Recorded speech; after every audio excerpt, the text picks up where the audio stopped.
Before tax time finishes for the year, 30 June's almost here, right? I want you to understand as a business owner the rules around just gifting in general, gift to clients. I have come across so many clients. I look at their accounts and doing their accounts, and there is a beautiful wine collection, and they go, oh, it's client gifts.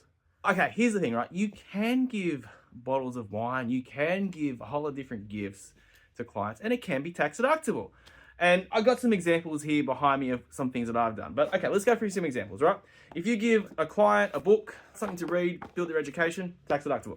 If, say, for example, you give your client a bottle of wine. Now, what I've done here is I've got a whole lot of clean skins. One of my clients is a wholesaler in wine.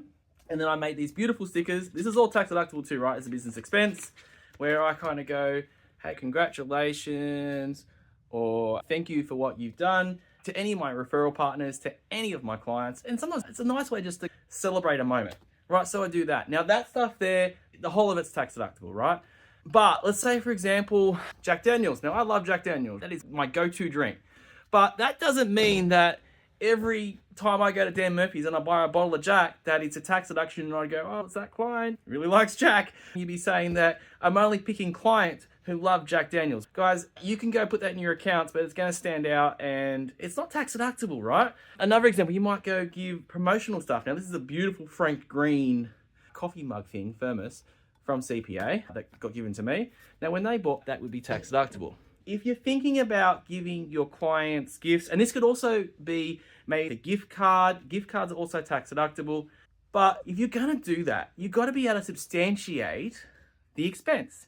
So as much as you could give away wine or have the big wine cellar at home and try and say, oh, it's all client gifts, right? But it's really sitting at home. Every day of the week, you've got to substantiate, you've got to prove that it is a business expense. So what I say to my clients is, you want to do this, it's fine. But I want you to keep a register of who you're giving these gifts to. Because if the ATO comes knocking on the door and they want to do an audit, guys, you need to prove who you're giving these gifts to. Because otherwise, I know me, when I'm looking at it as your tax agent, I'm just thinking you're taking the piss, literally, and you want to claim stuff that is not business related. So guys, appreciation is the key. What do you guys think? Leave a comment down below.